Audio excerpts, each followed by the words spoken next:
Welcome to another video. My name is Amsterdam Comic Geek, and I just want to tell you about a nice experience I had in a comic shop a week ago.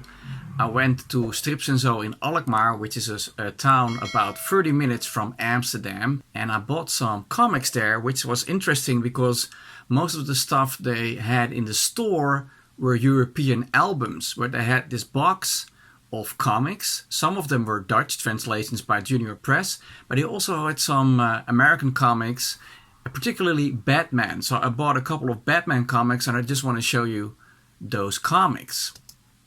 The first one I bought was Secret Origin Special, featuring the Riddler, Two-Face and the Penguin. And these are just like origin stories, some of them written by Neil Gaiman, which was cool. Batman Annual 1989, and the special was also from 1989. Well, to me 1989 is a special year because that's the year Tim Burton's Batman movie came out. And I was 12 and I was flabbergasted by that movie, and I still love that movie till this day. So 1989 Batman comics is very special to me. That's why I was so happy to find the comic book adaptation of that film in the same store. Now, mind you, I already have a copy of this one in Dutch, and I believe that this is what it looks like in Dutch. And I think DC Comics published two versions of this comic. So this is the first version, and I love the artwork and the way it was printed. It is written by Danny O'Neill, based upon the script of the movie, of course.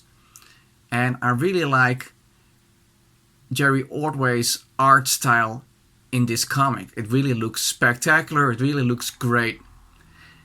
And I guess this is a second printing they did, or just a variant printing they did with a different cover, also by Jerry Ordway. And I think both covers look great. So I was very happy to find the American version, because the other version I have is in Dutch. And as you can see, they are just basically the same. And the printing is pretty good in this one. So, like I said, Tim Burton's movie is like one of my all-time favorite movies. And I really like Michael Keaton in the role and Jack Nicholson as the Joker.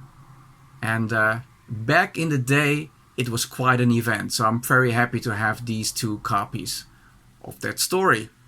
And this is the annual from 1989, like I said. But it's not very well produced, I saw. Look at here, the lines are not, it's cut the wrong way, and they really did a pretty sloppy job.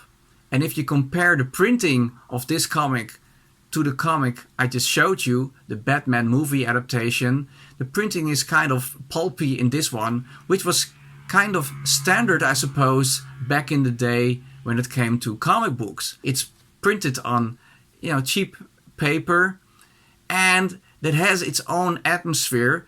It's cool, yet it doesn't do justice to the art, I think, sometimes. So I'm always happy when I buy trade paperbacks of old stories, because they use better paper stock nowadays and a better printing process. Still, it's nice to have these old copies, these old stories from back in the day. Anyway, thank you guys for watching. I'll probably talk more about Batman in the future, because he's one of my favorite comic book characters. I mean, Spider-Man is my all-time favorite, but I have a soft spot for Bruce Wayne's Batman as well. Thank you for watching. Please like and subscribe, and I'll see you guys at the next one. Cheers!